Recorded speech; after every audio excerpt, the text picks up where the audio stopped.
the midst of a huge transformation where peers, communities, and workplaces are all really melding into one. Welcome to Reimagining Company Culture. My name is Christina Giordano, she, her, and hers, and I am the Senior Partnerships Manager here at AllVoices. Today, I am very excited to welcome our next guest onto the interview series, Tom Denny. He is the head of people at Codat. Tom, thank you so much for being here. If you want to share a little bit about yourself for our listeners, including your pronouns, and when you're younger, do you remember how exactly you answered the question, what do you want to be when you grow up? Yeah, absolutely. Very nice to see you. So I'm Tom, he, him, and I've been with Codat for 3 years now. I had a kind of a relatively good stint working in the recruitment agency world prior to joining Codat, and had the joy of finding Codat as one of my clients when the founders were at a very early stage of their journey. They were about 4 or 5 months into what Codat looked like. And I had the pleasure of helping them start to recruit for some software engineers as they were kind of establishing product market fit and building their product. And that was a relationship that blossomed into the point where we were working so closely together that they had the joy of asking me to join them permanently. So I, of course, accepted and have been through the further journey from there. So I joined when there was only 25 of us, and there's, as of today, about 300 of us now globally, with offices in London, New York, and Sydney. Wow. If you ask me, when I was little, what did I want to be when I was grown up? I used to be adamant that I would one day end up being a Formula One driver. There you go. I'm still very excited by the sports, which I know is not so big in the US, but I think it's a growing sport out there. But love the sport, love watching it, and naively thought that maybe one day I could somehow end up being sat in one of those cars, and here I am instead as a head of people. Quite a different career. There you go. I'm sure you're navigating the twists and turns of people and people design at Codat. It sounds like you've really been able to grow and really hire some folks to join the team as well, and work really closely with executives, founders, and leadership too. When you're thinking about the kind of people and talent that join your organization, what are qualitative and quantitative ways you think about measuring this dynamic thing of company culture? Yeah, so I think that one of the kind of the obvious things for us is looking at engagement surveys across the board and understanding really how the team are feeling. It's important that we ask our community of people at Codat genuinely how they feel about how they're looked after and what it's like to work here. So that's a really great way for us to look at that, as well as our Glassdoor is another way where the team aren't asked to fill it in. There's no pressure or anything related to Glassdoor internally. It's very much driven by individuals who feel like they want to go and say something, and the fact that it's anonymous, is welcomed by us, and we are very proud to have a 5-star rating on Glassdoor and have done ever since the business was founded. So I think that's a really lovely example outside of the kind of the internal engagement surveys that shows that we're doing well in that sense. The other way that we I think would look at it was we've got what we call kind of social groups. I used to call them committees or kind of like after school clubs, but they're kind of have evolved organically very much into a kind of a team-led social scene outside of work, and lots of groups of people who have found common interests with each other, created Slack channels related to those interests, and organically grown into this huge community. And there are hundreds of social channels now in our Slack related to hobbies, sports, interests, you name it. There's probably a group, and that's all been totally self-driven by the team themselves. And I think that's a really great way of us being able to measure that we've got a successful culture building and striving forward here at Codat. Absolutely. People who are taking that grassroots effort, raising their hand to say, I want to create these meaningful connections with folks at the organization as well. I think that is really important, and not shying away from both the internal and external reviews that you get from employees as well, in all the different avenues. There's also research, especially since the pandemic began, that employees are expecting a little bit more from their employers. One study found that 47% of employees reported that their stress is higher than literally anything they've experienced in their career. And only 37% agreed that the organization really understood what they needed, both in their personal lives and for their families. So kind of playing that forward in terms of how you're making folks feel and what that looks like in reality. How are you showing up for the full lives of employees at Codat? Yeah, absolutely. And, I think that the statistics don't lie. It's a hard world at the moment. And I think certainly the last couple of years have been very stressful and taxing on people. And one of the things that I think is really important at Codat is that we wholeheartedly recognize that mental health is viewed exactly the same way as physical health, and that if you are struggling, that we want to support the team through whatever that may be. So I'm a trained mental health first aider, for example. We view taking a sick day exactly the same way, whether that is for physical health or mental health. And our leadership team have the resources available to them through our employee handbook to support their team if they're struggling with mental health issues, anxiety, stress, things like that. The other ways that we have supported the team would be things like having really enhanced maternity and paternity policies, and recognizing that moments like that are incredibly meaningful for our team, and that we want to support our team members through those life-changing moments, similar to things like bereavement policies, recognizing that if you lose a loved one, the last thing you want to do is think about having to be at work. So we've got really enhanced bereavement leave policies to ensure that the team can immediately forget about work. They don't have to think about it for weeks on weeks, and we will check in and make sure they're okay, but there's no pressure at all to return to work. And then I think that like I said in the last point about the social side, creating an environment and a culture where the team feel that it is as inclusive as possible, leans heavily on everyone feeling like they're able to do something and talk about things that are related to who they are, not just about the work that they're doing. And the fact that people are able to find so many others with those common interests and empowered to talk about them, engage with others in those subjects, I think is really, helping us as a business to show up, like you say, in people's wider lives. It's not just about showing up and doing your job 9 to 5. Absolutely. And prepared for those conversations, really leaning into them. And like you mentioned as well, those moments in folks' lives when they're thinking about kind of those family forming benefits, bereavement, and all of these things as well, that it's fully related to kind of how they show up at work every day. And I know you mentioned parental leave, and I think that a lot of folks, there's research also around when you make the environment better for working parents, for example, it's better for everyone as well. And we've been talking a lot about radical flexibility and the role of work in folks' lives. What does the role of radical flexibility play in your company culture at Codat? Yeah, so I think that I don't think we've ever described it as radical flexibility, but I certainly think that we're pretty good at this. So we, as an example, we often say that we track output and not hours. I think that any businesses that are specifically ensuring that their team are showing up at a certain time and finishing their day at a certain time isn't looking at the future. And for us, it's very much about what are the team achieving, and are they achieving it in the way that works best for them? So we have no specific working hours at Codat. We have members of the team that may start at 7 a.m. and finish at 3, or start at 10 or 11 and finish at 6 or 7 instead, whatever works for them.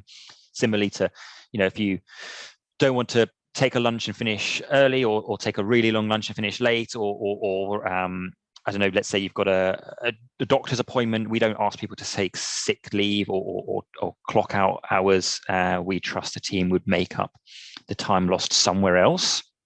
Similarly, we don't have any requirement to be in an office. We've got offices, but there's no requirement to work in them. the policies are there in place to enable the team to again be empowered to work how they feel that they work best. And we've got really ambitious growth plans. The way that we want to scale is off the charts in some ways, and if we really want to be successful in those areas, we've got to be consistently leveling up how we do things and how we think about flexibility. So being smarter with things like how we get the most output and productivity from our team, rather than ensuring that people toe a line and stick to a rule or a policy for the sake of rule's sake, then it's not going to help us. And one of the things that we've done as well to help this is, multiple years ago we defined our values, and that was done very much through a collaborative exercise with a team of understanding what made Codat great, rather than trying to think of things that were aspirational. It was really about writing down and defining already what existed. And very similarly, we've recently gone through a process of defining what we're calling our operating principles, which again is documenting and writing down how we do things really well at Codat. So we view our values as why we do things, and our operating principles is how we achieve them. And creating those has been a really interesting exercise to kind of show that there's a broader picture here. It's not about like I said, making sure the team stick to specific working hours or specific working locations. It's about getting the best out of everybody at Codat. Absolutely. Meeting people where they are, personalizing the employee experience, and creating that framework for success as well. And so people can work asynchronously too. I know at the beginning of our conversation, you mentioned that folks are located across the globe as well. And oftentimes, especially now when you have folks working at different hours too, when they can complete their best work, how do you really think about that global and local people strategy? What needs to be kind of global overarching, and what do you kind of customize to be local? So I think something is really important for us at Codat is that it doesn't matter where you're working, where you're based, it feels like Codat. So ensuring that our overall experience, our overall culture remains the same and feels like one. When we were founded in London, but when we opened our offices in New York, we were extremely adamant about ensuring that they didn't feel like a subsidiary or a sister company. It was Codat through and through. And we achieved that through various methods, such as relocating multiple people from London to New York to help build that culture and translate that culture into a new team. Locally, I would say things like a really recent example is we found that Pride Month is a far bigger deal in New York than it is in London. We have Pride marches and celebrations in London, but we've certainly found that it is a far wider celebrated thing in New York. And we've really supported the individuals in New York who really wanted to organically come together and celebrate that as a team, and they wonderfully felt empowered to promote. They ended up doing like a charity fun run and raising money for a charity, and then that led to others in London really wanting to get involved from a separate initiative and making it a global thing. But it was very much about empowering those locally to do something that really meant more to them than it might have done to others. And similarly, to think about how we do things like implementing new policies or communications. We've introduced like trialing communications or something new with small focus groups regionally to see, is there something that we hadn't thought of in that area, or how is it interpreted in that area? Because we've got offices in 3 countries that are all English speaking, but that doesn't mean that we all by default think about things the same way. So we want, like I say, our overall employee experience and our culture to be global and be the same, but we're also very mindful of ensuring that how we think about things lands in the right way locally. Absolutely. And really ensuring that folks feel like they belong, they can really contribute and are empowered to do their best work.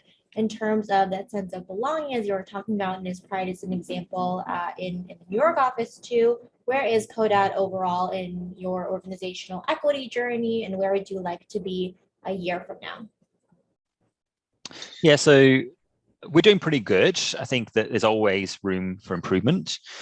I think that we're doing a lot at the moment about ensuring that we remove as much subjectivity wherever possible in things like how we hire, how we assess performance, and really making sure that we are being objective as much as we possibly can to ensure that everyone is being treated fairly in the same way. An example of that recently has been that we have moved towards being transparent with pay bandings so that we are ensuring that everybody understands how they are compensated and that everybody is compensated for the same if they're doing the same role at the same level, so that there is no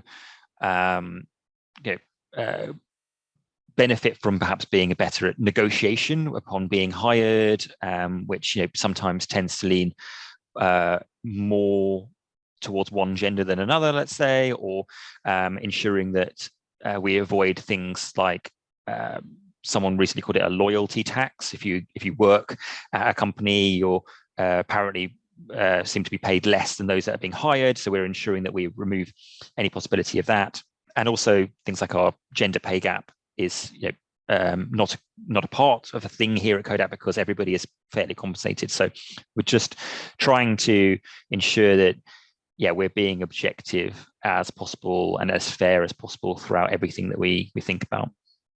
Yeah, I think that is so important. We love pay transparency and really thinking critically about how we can make sure that folks are really understanding kind of how you're thinking about equity at Codat as well. How do you empower folks across the organization to really practice that equity-driven leadership when Tom is in the room, or if others are joining the team, and really thinking about how they can up-level their own processes day to day? So something that we're really aware of is how powerful employee representation groups are, and really trying to empower the wider team to organically create and work together to create as many of these groups as makes sense, and support them through initiatives. We've got a really wonderful kind of women's at Codat group here, which have been recently looking at things like unconscious bias and how can we be better as an organization to ensure that there isn't any through things like interviewing or assessing performance and promotions. And I think that as we scale and as the team gets larger, there is a lot of emphasis on our leadership to be promoting the existence of these groups, but also making sure that the team feel empowered to go and organically create more groups as we continue to grow. I think that one thing that we're very adamant about is ensuring that this is all organic, that there's no one here. I don't think it's my place to say, I believe that you all represent a group, maybe you should get together and talk about it, because I just think that's not right at all. It should be very much an employee representation group created by others that feel like it would be worthwhile spending time with each other and sharing experiences and talking about things that Codat could be doing to be better or double down on because something is already great. So it's about ensuring that we're doing that kind of top down and constantly looking at how we can level up and empower the team to go ahead and do that. Absolutely. Coming back to that empowerment, how are you kind of listening to the employee voice, and also employee representation is something that we also believe here at AllVoices as well. We have been talking about a lot in terms of how Codat shows up for employees, how you're thinking about creating that really great company culture. There's a lot going on. How are you resourcing managers to proactively get ahead of burnout that's happening, both that's job related and life related, and just thinking about how you're really keeping a pulse on that? Yeah, so I think burnout is a real thing, and certainly in the startup world, I think it's potentially even more prevalent. People get very excited and very passionate about the work they're doing and tend to like to work very hard for a very long period of time.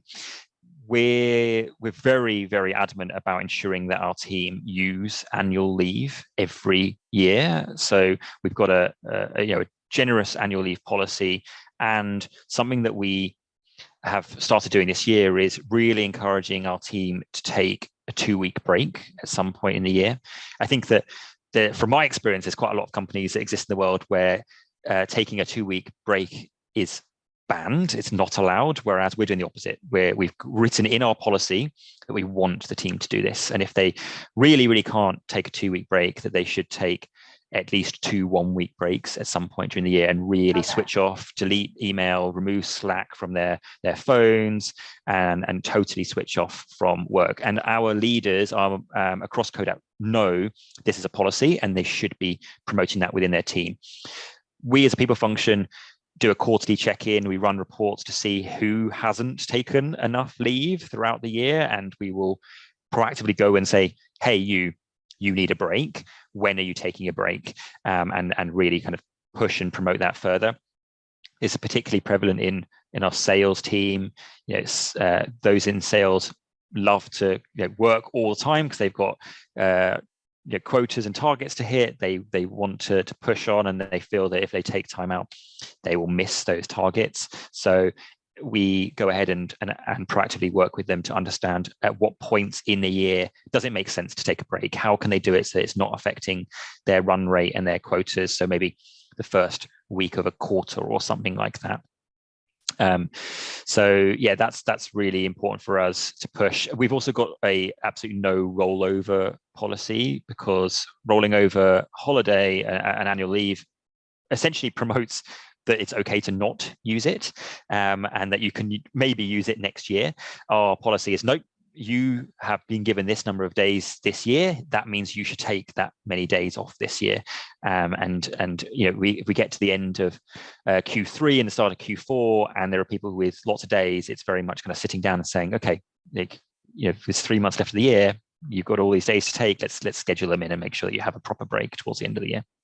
Absolutely. I love that. It's not only having that generous leave policy, but ensuring you're encouraging folks to take it by setting up these frameworks. And I think that's something that not a lot of organizations are doing. And we've seen a lot of companies really adapt, try things that are different, really improve the employee experience. Is there something that you've tested over this past year, and what was the end result? Were you surprised at all?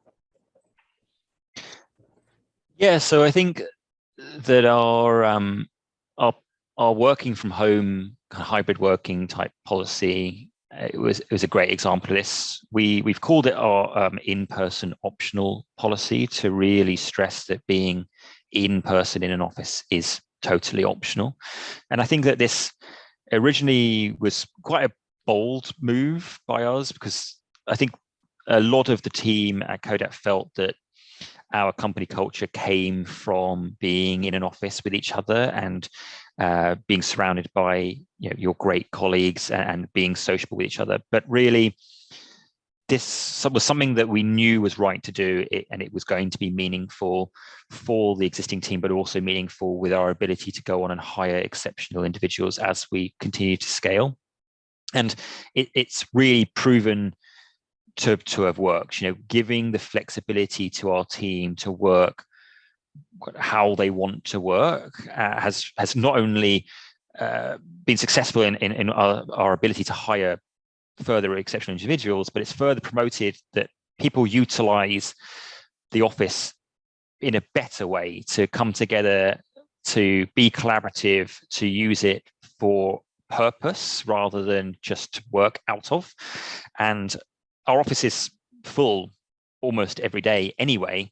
So I think that further cements that this was a great move. The team totally can work how they want to do, how to do so, but still come together, and we've built a great culture and continue to strive forward with our culture. And one of the great examples of this for me was in the height of one of our lockdowns last year.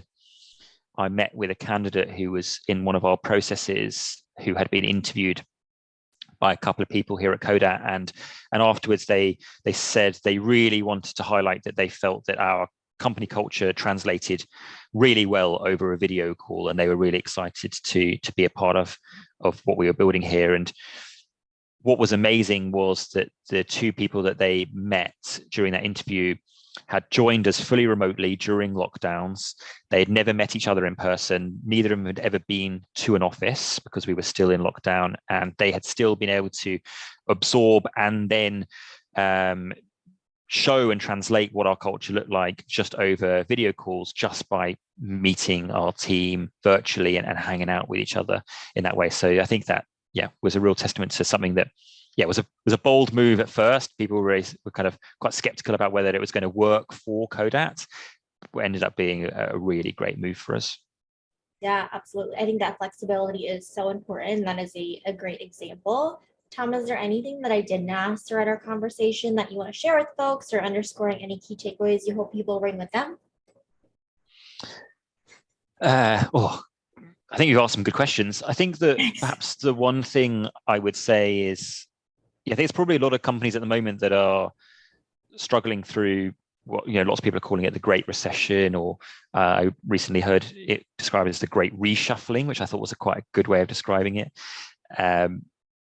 From our opinion, this has happened and really affected those companies that weren't focused on being people-led. They weren't focused on looking after their employees, providing a great employee experience. And we've really benefited from that, in that we are very people-led. We really have understood what our team want and need to be successful. And Codat hasn't seen a mass exodus. In fact, we've really capitalized on what this has looked like, because we have been able to hire some exceptional individuals over the last 12 to 18 months. And our plans to scale hasn't slowed down. So we're really, really excited about the future here. And all those companies that were kind of backwards thinking and thinking that just because that's the way it's always been done was going to continue to work, they're suffering now. And we're very pleased to say that we're not at all. Awesome. Well, thank you so much, Tom, for being on Reimagining Company Culture this afternoon. My pleasure. Thank you so much for having me. Of course, and as a reminder for folks who are listening, at AllVoices, we really believe in both employers and employees being seen, heard, and understood, and know it's a requirement for the business to succeed overall. Have a great rest of your day, everyone.